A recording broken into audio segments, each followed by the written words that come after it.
तो पूरा देश मेरे ख्याल बीजेपी को कभी माफ नहीं करेगा, क्योंकि जो और दलित वर्ग के लोग, ये तो सोचना चाहिए था बीजेपी।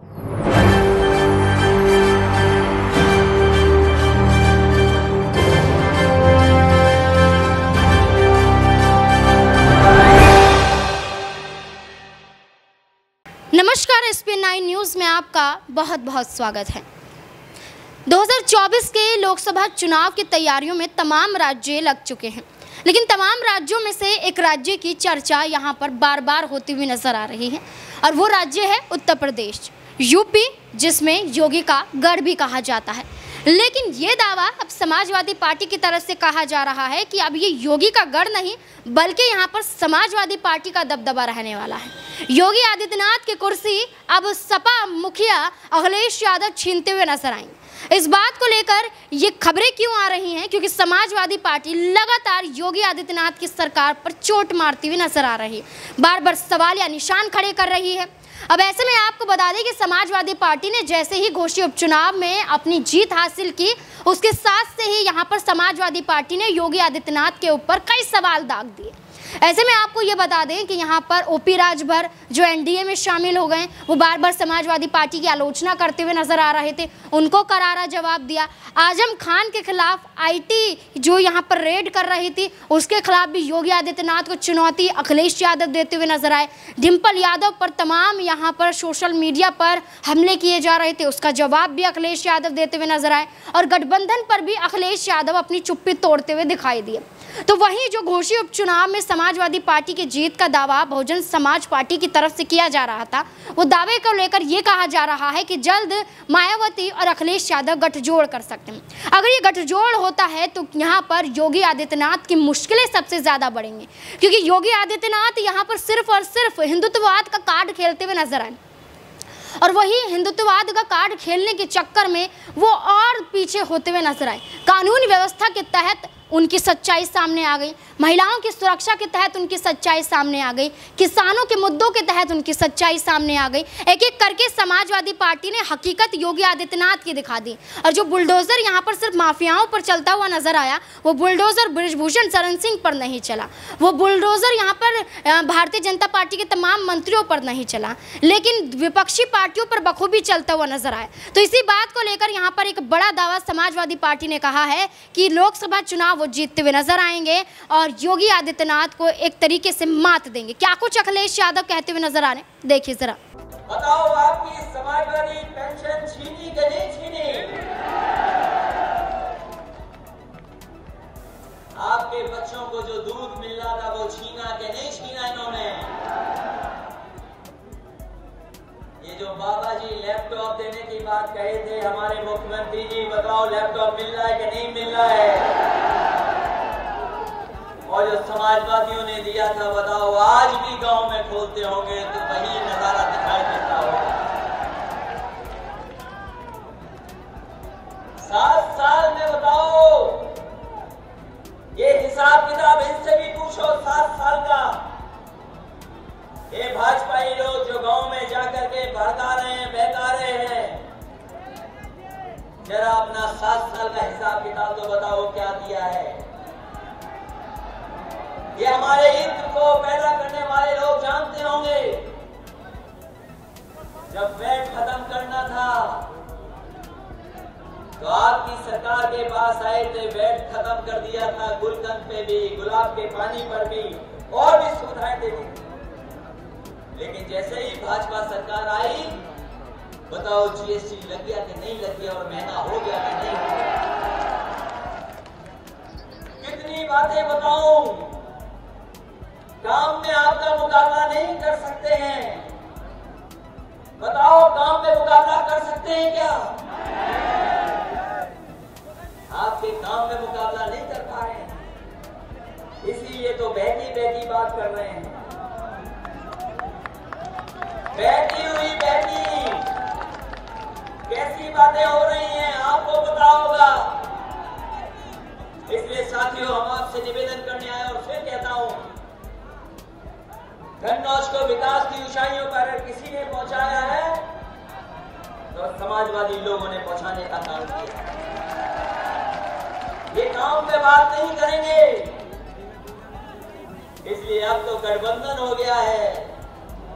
बताओ गठबंधन का क्या मुकाबला होगा? है मुकाबला क्या?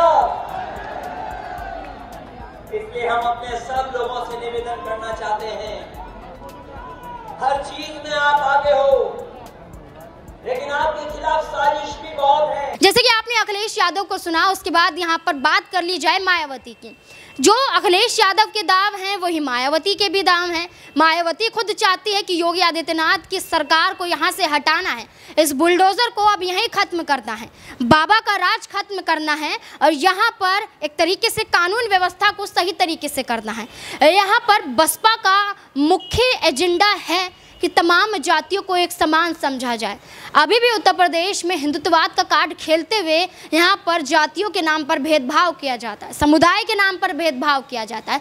उसी भेदभाव को खत्म करने की मुहिम में बसपा सुप्रीमो मायावती देखी जाती है और क्या कुछ यहाँ पर वो कहती हुई नजर आ रही, देखिए जरा। कि बाबा साहब डॉक्टर अंबेडकर के देहांत के बाद तो मान्यवर कांशीराम जी ने उनकी इस मूवमेंट को आगे बढ़ाया, अपने जीते जी काफ़ी हद तक उसको आगे बढ़ाया और उन्होंने ये फैसला लिया कि ये जो बाबा साहब डॉक्टर अंबेडकर की मूवमेंट है, इसको यदि हमें आगे बढ़ाना है तो बहुत कुछ त्याग करना पड़ेगा। तो उन्होंने ये फैसला लिया कि मुझे अपने जीते जी अपने रिश्ते नातों को, घर परिवार को दूर रखना है, कोई गृहस्थी नहीं बनानी है। उन्होंने पूरी ज़िंदगी लगाई। मान्यवर कांशीराम जी ने अपने जीते जी मुझे अपना उत्तराधिकारी घोषित किया। मान्यवर कांशीराम जी के जीवन संघर्ष से प्रेरणा लेकर, बाबा साहब डॉक्टर अंबेडकर के जीवन संघर्ष से प्रेरणा लेकर तो मैंने अपनी पूरी ज़िंदगी इस देश के दबे कुचले लोगों के लिए समर्पित की है। मैंने ये फैसला लिया कि मुझे ना कोई शादी करनी है, ना कोई परिवार बनाना है। मेरा पूरे देश के अंदर जो दबे कुचले लोग हैं वो मेरा अपना परिवार है। ये मेरा बहुत बड़ा परिवार है और जो मुझे आदर से बहन के नाम से सम्मानित करते हैं और हाउस के अंदर भी मेरा नाम कम लेते हैं, ज़्यादातर बहन जी करके मुझे सम्मानित करते हैं। मैं पूरी ज़िंदगी दबे कुचले लोगों के लिए लगाई, एक ध्यान होकर मैं लगी रहती हूँ। लेकिन माननीय सभापति जी, मैं बताना चाहती हूँ कि मान्यवर कांशीराम जी ने जब इस मूवमेंट को शुरू किया, पार्टी बनाई थी, तो उन्होंने ये कहा था कि यदि हमें अपने पैरों पर खड़ा होना है तो एक वोट और एक नोट। यदि आप हमारे दबे कुचले लोग अपनी पार्टी को पैसा देंगे वोट के साथ साथ, तो हमें बड़े बड़े पूंजीपतियों के ऊपर निर्भर नहीं रहना पड़ेगा। तो मान्यवर कांशीराम जी के दिशा निर्देश अनुसार पूरे देश के अंदर हमारी पार्टी बड़े बड़े पूंजीपतियों से पैसा नहीं लेती है, जो दबे कुचले लोग हैं उनसे पैसा लेकर इस मूवमेंट को आगे चला रही है और ये मूवमेंट आगे फल फूल रही है। लेकिन जो पूंजीवादी लोग हैं, जो धन्ना सेठ लोग हैं, जो पूंजीवादी मानसिकता के लोग हैं, उनको ये सब अच्छा नहीं लग रहा।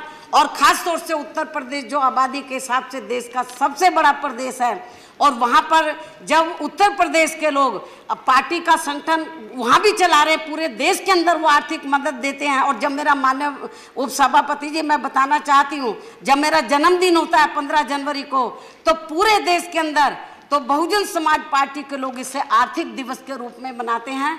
मैंने अपने लोगों को बोला, मुझे सोने चांदी मत दो, गहने मत दो, मुझे कीमती ऑर्नामेंट वो गिफ्ट मत दो, आपको जो भी कुछ देना पार्टी को आर्थिक सहयोग दो। आर्थिक सहयोग दिवस के रूप में मेरा जन्मदिन मनाते हैं। और पूरे देश के अंदर अभी यूपी में चुनाव के लिए कुछ समय बचा है, पूरे उत्तर प्रदेश के अंदर थोड़ा थोड़ा धन इकट्ठा करके वो पार्टी को देते हैं। लेकिन वहाँ पर जो भारतीय जनता पार्टी जो वहाँ पर सत्ता के सपने देख रही है, उनको ये सब अच्छा नहीं लग रहा। इसलिए आज उनके जो पार्टी के जो उपाध्यक्ष हैं, जिस तरीके का भाषा का, क्योंकि मुझे कोई भी नहीं दिखा रहा था, बहुत अपशब्द भाषा का इस्तेमाल किया, क्योंकि सब मुझे अपनी बहन समझते हैं, तो इसलिए वो बहन के सामने वो लफ्ज़ नहीं बोलना चाहिए। मैं उनका आदर सम्मान करती हूँ, अपने सभी भाइयों का जो हाउस के अंदर है, मैं उनका कदर करती हूँ।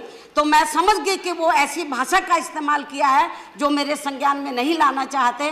लेकिन माननीय उपसभापति जी, मैं कहना चाहती हूँ कि जो भाषा का मेरे ऊपर जो उन्होंने इस्तेमाल किया मेरे खिलाफ, हालांकि नेता सदन ने व्यक्तिगत तौर पर भी और पार्टी के तौर पर भी उसकी निंदा किया है, मैं उनका इसके लिए आभार प्रकट करती हूँ। सभी दलों के नेता ने, प्रतिपक्ष के नेता ने भी, हमारी बहनों ने भी उसको कंडम, मेरी बात सुन लीजिए, कंडम किया है। मैं उन सबकी मैं आभार प्रकट करती हूँ। लेकिन माननीय उपसभापति जी, मेरा यही कहना है कि एक दलित वर्ग की बेटी, तो जो उत्तर प्रदेश की 4 बार मुख्यमंत्री रही है, मैं अकेले राज्यसभा के अंदर यहाँ पर मैं चुनकर नहीं आई हूँ, मैं यहाँ नॉमिनेट होकर नहीं आई हूँ, मैं कई बार लोकसभा की भी मेंबर रही हूँ, मैं लोकसभा में भी रही हूँ, राज्यसभा में भी मैं कई बार इधर इलेक्ट होकर आई हूँ, 4 बार मैं उत्तर प्रदेश की मुख्यमंत्री रही हूँ। और मेरा अब तक का, जब से मैं राजनीति में आई हूँ, सभी दलों के लोग इधर बैठे हैं, नेता लोग, कोई भी ये बता दे, आज तक मैंने अपने भाषण में, चाहे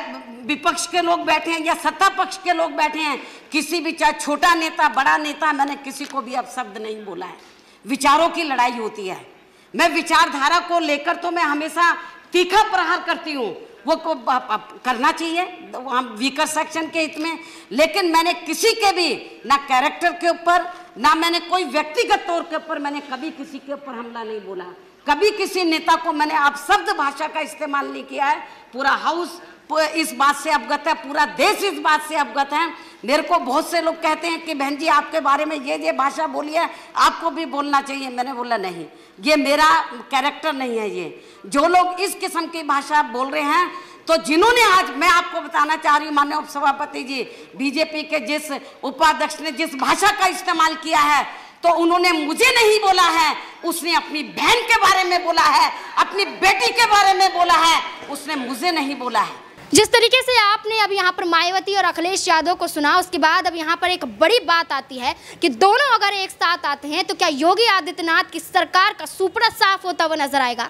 2024 के लोकसभा चुनाव में अब मान लिया जाए कि योगी आदित्यनाथ की सरकार हटने वाली है। तमाम मुद्दों को लेकर आपकी क्या राय बनती है, कमेंट बॉक्स में जरूर बताएं। धन्यवाद।